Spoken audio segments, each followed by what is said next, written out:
তোমায় যে ফুল লাগে পুজোর কাছে সে ফুল দিয়ে একটা পারমিশন লেটার নিতে হয়, তারা কিছু নেয়নি এবং লোকাল কোনো সাহায্য তারা চায়নি। কিন্তু 5 মিনিটে যদি থাকতো তাহলে ওর ফুসফুস ফুলে কি ডবল হয়ে যেত?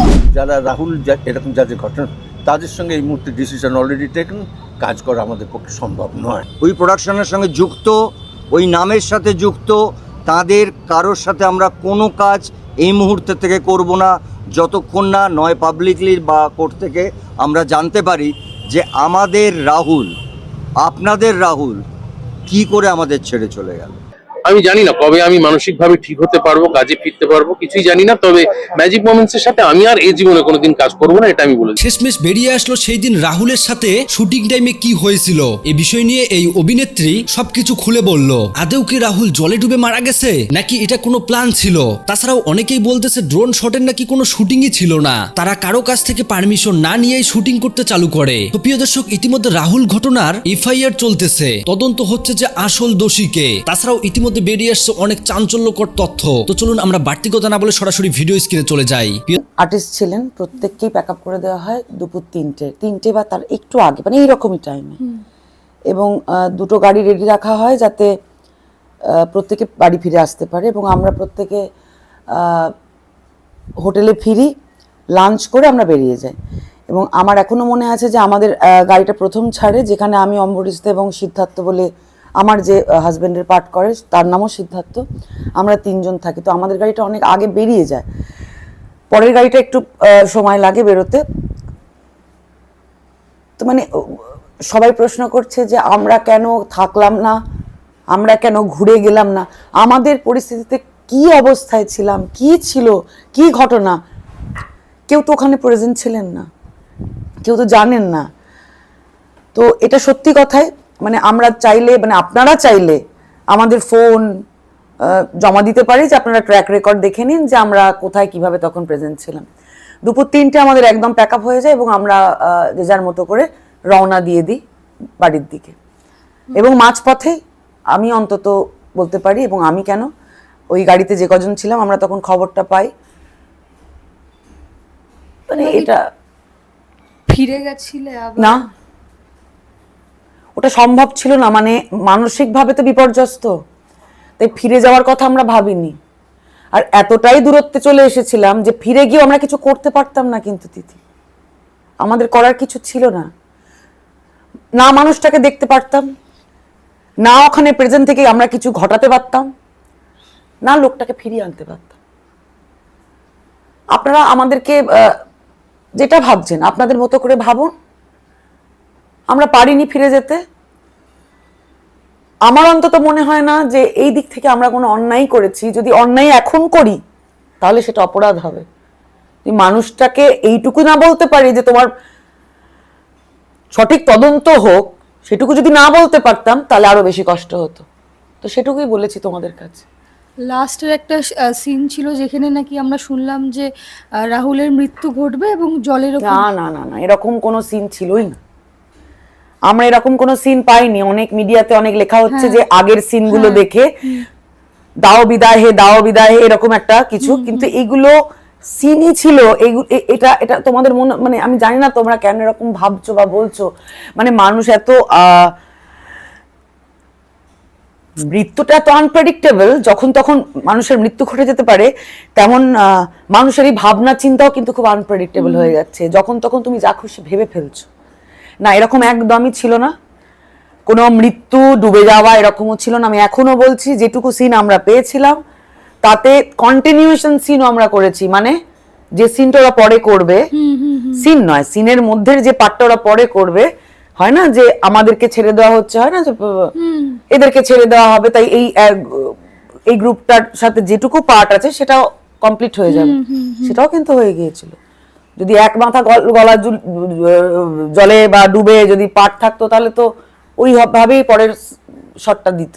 তোমাদের জলে সিন ছিল না, না কোনো প্রশ্নই নেই। রাজনাদি, ওখানকার লোকজনরা বলছেন যে ওইখানে প্রচন্ড কারেন্টের স্রোত এবং ওখানে কেউ গেলে সচরাচর বেঁচে ফেরে না। আমি তোমাকে একটা কথা বলি, আমি জীবনে প্রথম, এই যে আমার মা বসে আছেন ওদিকে গেছেন, 2005 সালে প্রথম আমি তালসারিতে যাই। আমরা কেউ সমুদ্রে নামিনি। ওখানে বরাবরই এরকমই থাকে? শুনেছিলাম। আচ্ছা। তো এবার আমাদের তো, আমরা যখনই কোথাও যাই আমরা জানি যে সেখানকার একজন অর্গানাইজার থাকেন, তার আন্ডারে সমস্ত কিছু থাকে, তিনি সবটা অর্গানাইজ করেন।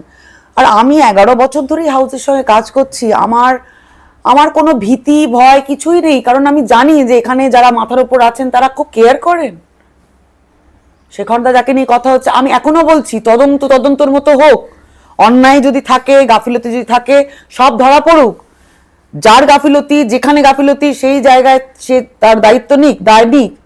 যেটা আমি জীবনে দেখেছি সেটা তো আমি ভুলতে পারবো না। আমি এখনো বলছি তোমাকে, আমি মুভিটন স্টুডিও থেকে যখন গাড়িতে উঠি তখন কিন্তু আমার কাছে একটা ক্যাশ টাকা নেই, আমি চাইলে এটিএম থেকে নিতে পারতাম। আমি শেখর চক্রবর্তীর কাছেই চেয়েছিলাম, আমাকে 1000 টাকা দাও তো, হয় না যে রাস্তাঘাটে একটু লাগতে পারে টাকা পয়সা, আমাকে দাও তো, আমাকে এক কথায় 1000 টাকা দিয়ে দিল।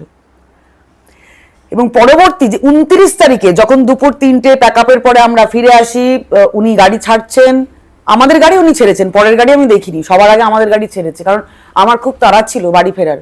রাহুল দা বলেও ছিলেন যে বাহ তুমি তাহলে হ্যাপি বাড়ি ফিরে যাচ্ছ, কারণ আমার মেয়ে পরের দিন সকালবেলা ভোর 4:30 বেরিয়ে যাবে। তো আমার খুব আনন্দ ছিল যে আমি তার ফিরে আসছি, আমার মেয়েকে আমি দেখতে পাবো, যেতে পারবো ওর সাথে। যখন আমি ফিরি তখন ওই শেখর চক্রবর্তীর কাছেই আমি 1000 টাকাটা আবার জমা দিই। দাদা আমার তো খরচা হয়নি, এই টাকাটা তুমি রাখো। উনি দায়িত্ব নিয়ে বললেন যে ও মা তুমি তো যাবে, তোমরা তো যাবে, রাস্তায় তো খেতে লাগবে, প্রোডাকশন ম্যানেজার যেটুকু করে থাকে তোমাদের তো খেতে লাগবে, ও কলকাতায় গিয়ে পরে হিসেব নিকেশ করে পরে ফেরত দিও। তখন আমি বললাম যে যাওয়ার পথে কিন্তু ওই মানুষ, মানে তখনও সবকিছু, এখন বলছি কথাটা, তখন আমি বললাম রাহুল দা তো ওই টাকাটা খরচা করে তাহলে এখান থেকে টাকাটা দিয়ে দেবো, হ্যাঁ কলকাতায় গিয়ে ফেরত দিয়ে দিও। তো ওই টাইমে তখনও কিন্তু কিছু ঘটেনি, যদি ঘটতো তাহলে তো জানতে পারতাম, আমরাই তো যেতাম ওখানে, মাঝপথে তো জানতে পেরেছি কথাটা। আর তখন এতটাই প্যানিক অ্যাটাক হচ্ছে, গাড়ি ড্রাইভার পর্যন্ত রাস্তায়, গাড়ি, আমাদের গাড়ি অ্যাক্সিডেন্ট হয়ে যেতে পারতো। তো আমি এইটার তো প্রমাণ দিতে পারবো না, মানে প্রমাণ একটাই হতে পারে, আমাদের ফোন ট্র্যাক রেকর্ড যদি তোমরা করতে পারো তাহলে হতে পারে, কিন্তু আমি জনে জনে গিয়ে আমার শোক তাপ বলতে পারবো না, এটা আমি নই। আর আমি সোশ্যাল মিডিয়াতে এত অ্যাক্টিভও নই, সেটাও কারণ নয়। যদি বলো আমি কেন কথা বলিনি, আমি বলতে পারিনি, তাই বলিনি, আমার ইচ্ছে করেনি, বলতে পারিনি। একটা কথা হচ্ছে যে এতদিন পর তুমি যখন জানালে যে ধারাবাহিক থেকে আমি অফিসিয়ালি বিরতি নিচ্ছি এবং আর কাজটি করব না, সেই ক্ষেত্রে প্রশ্ন হচ্ছে যে এতদিন কেন সময় নিলে, আগে কেন বললে না, ইনস্ট্যান্ট কেন বলনি, বা ফেসবুকের এখন তো সোশ্যাল মিডিয়া মানুষের জীবনে অনেকটা জড়িয়ে গেছে, তো সেই ক্ষেত্রে বলেছে যে কেন ফেসবুকে বলনি, কেন কোনো সোশ্যাল মিডিয়ার মাধ্যমে জানানো হয়নি? তোমাকে আমি বললাম যে আমি এমনিতে এত অ্যাক্টিভ নই প্রথমত, আর প্রত্যেকের শোকতাপ প্রকাশ করার এক এক রকম মাধ্যম হয়। আমি সোশ্যাল মিডিয়ায় এতগুলো, তুমি নিজে বলো না, যে কজন লোক পথে হাঁটছেন তাদের মধ্যে তো একজন মলেস্টারও থাকে, তাই তো? তাদের সঙ্গে আমি হাঁটবো না, আমি পারবো না। রাহুল দাকে আমি ভালোবাসি এবং এই ভোলে বাবা কাজ করতে গিয়ে ওনার সঙ্গে আমার সখ্যতা, ওনার যা নলেজ, ওনার যা শিক্ষা, তার থেকে এত কিছু শেখার ছিল, এত কিছু জানার ছিল, এখনো জানা যায়, শেখা যায়। মানুষটা চলে গেলে কি হবে, যা রেখে গেছে তার অবদান অনেক কিছু।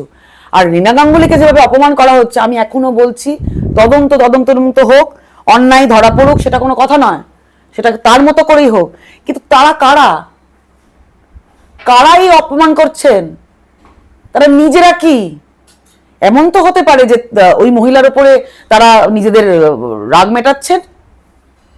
আমি এদের দলে থাকতে পারবো না, আমি আমার মতো, এই তার আমি যাবো তো, আমি আর যাবো, আমি অসুস্থ সেটাও কালকে জানানো আছে, এবং আমার কাছে তুমি চাইলে প্রেসক্রিপশন আমি তোমাকে দেখাতে পারি, কিন্তু পরেও আমি যাব, কারণ এটা উচিত, প্রেজেন্ট থাকাটা উচিত। কিন্তু তুমি যেটা বলছো, আমি এর উত্তর কিভাবে দেবো বলো, যে কেন এই লোকগুলোর সঙ্গে আমি কেন দাঁড়াতে যাব? আমার কোনো ইচ্ছে নেই, সেই দিন আমার শোকতাপ করার জায়গা অন্য আছে। আমি কথা বলতে পারিনি, আমি শারীরিকভাবে বিধ্বস্ত। বারবার এটা বললে আবার এইটুকু পোস্ট করেছি বলে তাতেই মানুষ কত কি লিখছে। মানে প্রথম যখন ভাস্কর দা কিছু লেখেন তাকে নিয়ে কত খারাপ, উনি তো একটা মিথ্যে কথা বলেননি, তাকে নিয়ে খারাপ কথা। আবার তাদের মনে হলো যে না উনি ঠিক, বাকিরা ভুল।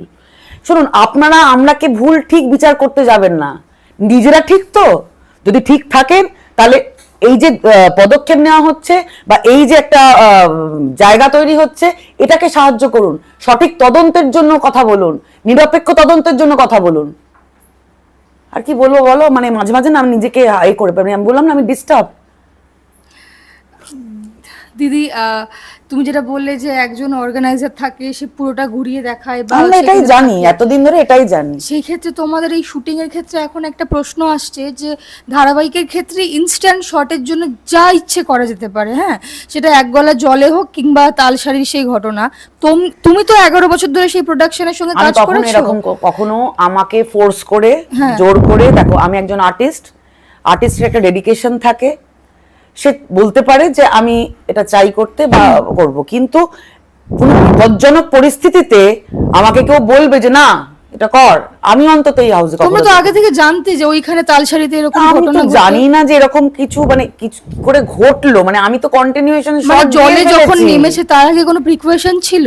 আমি তো প্রেজেন্টই ছিলাম না, আমি তোমাকে কি করে বলবো? আমি তো চোখের সামনে কোটি কোটি নৌকা দেখছি, লোকজন দেখছি, তা প্রথমত আমার যখন জলের শট নেই, এটা এটা খুব, তোমার মনে হতে পারে খুব স্বার্থপরের মতো কথা বলছি, কিন্তু এটা আজীবন কাল ধরে এটাই হয়ে এসছে। আমরা কিন্তু কি আছে না আছে আমরা জানি না, কাজ করতে গিয়ে না, নিজেরটাও নয়, কাজ করতে গিয়ে কোনো যদি বিপদ হয় তখন প্রশ্ন করি। আমরা তো পুরীর সমুদ্রে গত বছরে তো চিরশাখা শুটিং করেছি, তখন তো পুরীর সমুদ্রে জলে হাঁটতে হাঁটতে গিয়ে দেখো, রিপিট চালিয়ে দেখো যে ওখানে শর্ট আছে, আমাদের তো কোনো বিপদ আপদ কিছু হয়নি। আমরা খুব সুন্দর আউটডোর করেছি, আনন্দ করে হাসি মজা করে, এখানেও হাসি মজা করেই কেটেছিল। ওই দিন যে কি হয়েছিল তিথি আমি জানি না, আমি না জেনে কটা অবান্তর কথা বলবো, সেই নিয়ে জটিলতা বাড়বে, তার মধ্যে আমি পড়তে চাই না। তদন্তর মতো হোক, ওখানে যদি কিছু জানা যায়, ধরা পড়ে, নিশ্চয়ই সমস্ত ফুটেজ পুলিশকে দেওয়া হয়েছে। দিদি একটা প্রশ্ন আসছে বারবার, বয়ানগুলো যেহেতু বারবার চেঞ্জ হয়ে গেছিল না, সেই ক্ষেত্রে থেকে আমাদের সকলের মনে প্রশ্নটা তৈরি হয়েছে যে একটা ঘটনাকে কেন্দ্র করে বয়ান কেন চেঞ্জ হচ্ছে। কখনো ডিরেক্টর এক কথা বলছেন, কখনো প্রোডাকশন থেকে এক কথা বলছে, কখনো টেকনিশিয়ানরা এক কথা বলছে।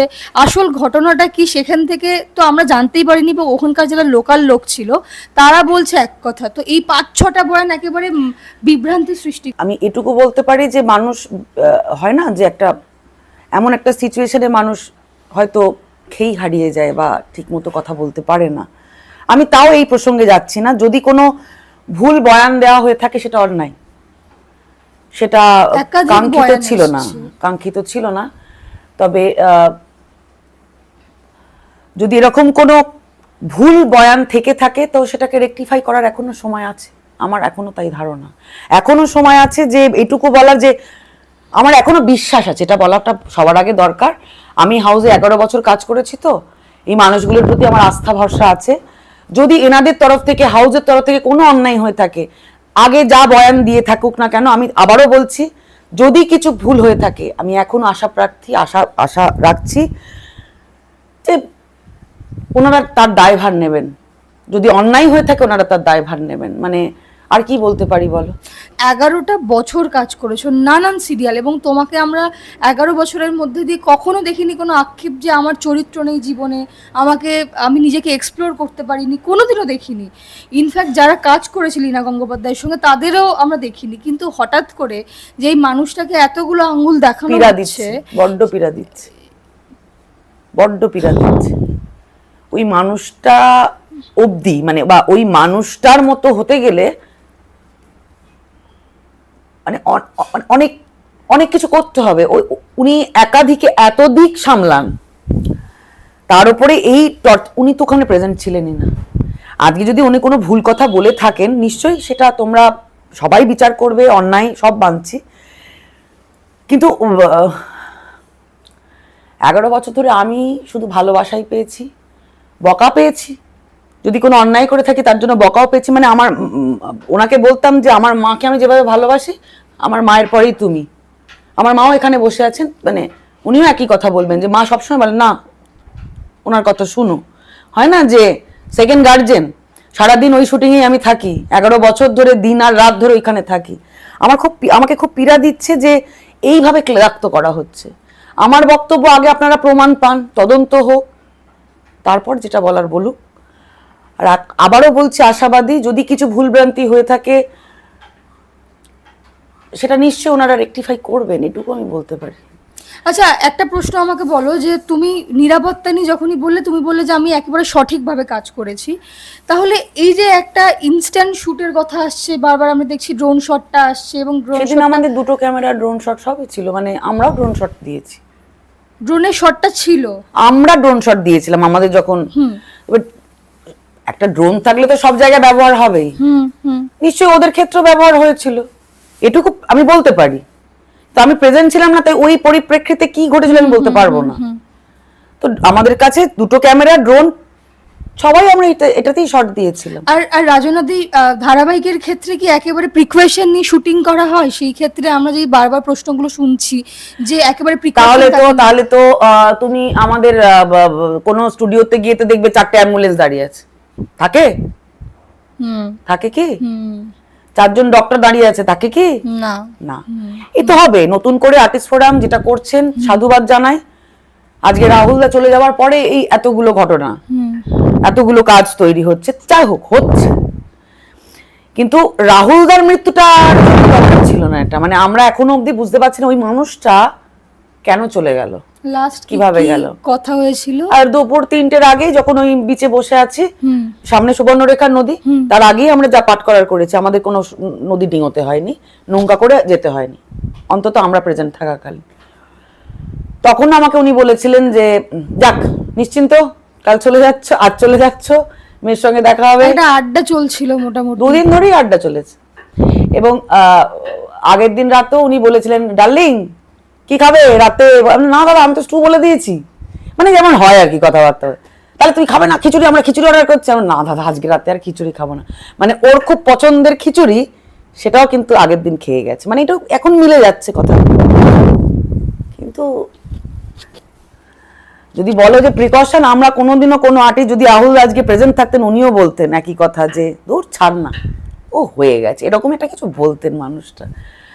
ওই মানুষটা তো মানুষকে খুব ভালোবাসতে পারেন, আর ওনার যা নলেজ, ওনার যা কি বলবো, মানে এটা খুব বড় লস আমাদের প্রত্যেকের কাছে, ইন্ডাস্ট্রির কাছে, মানুষ হিসেবেও বড় লস ওর মতো মানুষকে হারানো। সত্যিই বলছি তিথি, যেটা জানি না সেই নিয়ে আমি কোনো মন্তব্য করতে পারবো না। আমিও চাই সত্যি জানতে, সত্যিটা উঠে আসুক, তদন্তর মতো হোক। তো তার আগে এই যে একে অপর কেমন কারা করছে, সবাইকে আমি বলছি না, কিছু কিছু মানুষ হাঁটছেন, ক্লেদাক্ত করছেন, তারা কারা? তারা নিজেরাই তো ভরা, মানে তারা নিজেরা এত নোংরাতে ভরা, তারা আবার অন্যের বিচার করে কি করে? তো ওইটা বড় পীড়া দিচ্ছে। তো একটু সময় নিতে পারতেন সবাই। আমরা দেখেছিলাম যে তুমি রাহুলদার সেই মৃত্যুর দিন রাত্রেও তার বাড়ি যাওনি, এবং তুমি ভেঙে পড়েছিলে শারীরিকভাবে, মানসিকভাবে। খুব স্বাভাবিক এই ঘটনাগুলো, কারণ একসঙ্গে যেভাবে শুটিং করা, আড্ডা, খিচুড়ি স্টু, এই কথাগুলো বললে আমার নিজেরই গায়ে কাটা দিচ্ছে। তারপরেও গিয়ে কাটা ছেঁড়াছিঁড়ি হচ্ছে, এবং যারা ওই মানুষটাকে সহ্য অবধি করতে পারতো না, আমরা তাদেরকেও দেখেছি সেই বাড়িতে রাতে গিয়ে কাঁদতে। এবং কিছু কিছু মানুষ তো নাকি আবার পোস্ট ডিলিট করে দিয়েছে, মানে তাকে নিয়ে কিছু কিছু মানুষ নাকি এমন বাজে বাজে কথা লিখেছিল, এই প্রসঙ্গে তারা যখন উদ্গ্রীব হয়ে পথে নেমেছেন, তখন আগের পোস্ট নাকি তারা ডিলিট করে দিয়েছে। তাকে নিয়ে যে নোংরা কথাগুলো লিখেছিল কিছুদিন আগে, সেগুলো নাকি তারা ডিলিট করে দিয়েছে। তাদেরকে ডাকুন না, বলুন না, আর তাদের পাশে যাবো কেন? আমাদের ইন্ডাস্ট্রিটা কি এরকমই, যখন যার স্বার্থ, যখন যার প্রয়োজন, তখন তাকে ইউজ করে পরবর্তী সময় ভুলে যাওয়া, আবার কাদা ছেঁড়াছিড়ি, আবার গিয়ে বন্ধুত্ব করা। চিরাচুরি তো হয়েই আসছে, কিন্তু আমার নিজের জায়গা থেকে আমি বলতে পারি, আমি এসবের মধ্যে থাকি না, ভালো লাগে না, তাই আমি সোশ্যাল মিডিয়ায় এত অ্যাক্টিভ নই। আমার আজকে হাসি পেলো, আমার আজকে কান্না পেলো, আরো কিছু কথা বলতে পারতাম। আমি খুব এই জায়গাতে, মানে যখন বলি আমি একদম ওভাবেই কথা বলি। কয়েকদিন ধরে আমার সহকর্মীরা আমাকে এইভাবে দেখতে পাচ্ছেন না, কিন্তু আজকে আমার অনেকটা হালকা লাগছে যে এইটুকু বলতে পেরেছি বলে। তো আমি এসবের মধ্যে থাকি না খুব একটা, তো আমার কিছু আর ভাবছি না। আমি খুব ইমোশনাল, তো আমার মনে হয় এই বাবা এটাও বললো, কি করে বললো, আমি ভয় পেয়ে যাই, খারাপ লাগে, পীড়া দেয়। কিন্তু তো দেখছি কারা বলে, বলুক, আমি আমার কাজ করব। কর্মফলে বিশ্বাস করি আমি, মাথার উপরে ঈশ্বর থাকুন, ইউনিভার্স থাকুন, কিছু তো আছেন, যদি আমি কোনো অন্যায় করি, যেদিনকে আমি নিজের সঙ্গে কথা বলতে পারবো না, আয়না দাঁড়িয়ে নিজের মুখোমুখি হতে পারবো না, সেদিন আমি জানবো আমি অন্যায় করছি। ঠিক। সেই পীড়া আমাকে দিচ্ছিল বলেই আমি কিন্তু কালকে ওই জানাই সবাইকে যে এইটুকু আমার বক্তব্য। কেন যায়নি আপনাদেরকে আমি জানাবো না, আমার পীড়া আপনার পীড়া এক নয়। আমি কিভাবে শোকতাপ পালন করব, আপনি কিভাবে শোকতাপ পালন করবেন, সেটা দুজন মানুষ ডিফারেন্ট, বুঝতে হবে আপনাদেরকে। এটা ওই মোমেন্টে হতেই পারে যে দীর্ঘদিন ধরে আপনি তার সহযোগী, সহযোদ্ধা, রোজ ফোনে কথা হয়, তো ওই 3 দিন আপনি সঙ্গে ছিলেন না, ওই 3 দিন বা 4 দিন আপনারা কেউ তার সঙ্গে সময়টা কাটাননি। ওই মুহূর্তগুলো যেভাবে আমাদের পীড়া দিয়েছিল তাই আমরা কথা বলতে পারিনি, সেই ট্রমাটাকে তাকে ভুলতে হবে। ঘুমের ঘরে বারবার বলে যাচ্ছি মা ফোন বন্ধ করো, টিভি বন্ধ করো, কেন বলছি? মানে ট্রমা হচ্ছে তাই। আমি এত কৈফিয়ত আমি দিতে চাই না তিথি, বিশ্বাস করো। আমার যেটুকু বলার ছিল আমি বলেছি, আমি এখনো বলছি সঠিক তদন্ত হোক, কিন্তু তার আগে আপনারা দয়া করে এইভাবে ক্লেদাক্ত করবেন না একে অপরকে। প্রিয়াঙ্কার সঙ্গে শেষ কথা হয়েছে তোমার, তুমি কোন না, আমার ওর সঙ্গে একদমই পরিচয় নেই, আমি কোনোদিন ওর সঙ্গে কাজ করিনি। ওর প্রতি আমার ভালোবাসা, সহানুভূতি, এই কথাগুলো বলে আমি ওকেও ছোট করতে চাই না, বিপর্যস্ত করতে চাই না। ও নিশ্চয়ই নিজেকে সামলাচ্ছে, সহজকে এতদিন ধরেও আগলেছে, আগামী দিনও আগলাবে। মা তো, আমিও তো মা, সন্তানকে তো বড় করতেই হবে। প্রিয়াঙ্কার সঙ্গে আমার কোনোভাবেই যোগাযোগ নেই, কখনোই ছিল না, কিন্তু সহমর্মিতা তো সবসময় থাকবে। ওর ভালো হোক, ও ভালো থাকুক, সহজকে ভালো করে মানুষ করুক, নিজেকে শান্ত রাখুক। আমার কিছু বলার নেই তিথি, আমি কি বলবো। প্রিয় দর্শক, এতক্ষণ থেকে পুরো ভিডিওটি প্রথম থেকে শেষ পর্যন্ত দেখার জন্য আপনাদেরকে অসংখ্য ধন্যবাদ। পুরো ভিডিওতে দেখতেই পেলেন এই জনপ্রিয় অভিনেত্রী যে কিনা রাহুলের ঘটনা নিয়ে কি চাঞ্চল্যকর দিল। সেই দিন রাহুলের শুটিংয়ে নাকি এই অভিনেত্রীও ছিল, তবে তারা আগেই আসছিল। রাহুল সবার শেষে তার নাকি কিছু শুটিং ছিল, আর যার কারণে আসতে পারেনি। আর এইটাই হয় তার শেষ ঠিকানার চিঠিপত্র, তাকে যেতে হয় না ফেরার দেশে। কেউ তো আর জানতো না রাহুল এইভাবে চলে যাবে আমাদের মাঝখান থেকে, তবে অনেকেই বলতেছে রাহুলকে মাস্টার মাইন্ড প্ল্যান করে মারা হয়েছে, কিন্তু এইটার সত্যতা এখনো পাওয়া যায়নি, তবে এইটার তদন্ত চলতেছে। তো যাই হোক, পুরো ভিডিও দেখার পর আপনাদের মতামত কমেন্ট বক্সে জানাবেন। ধন্যবাদ।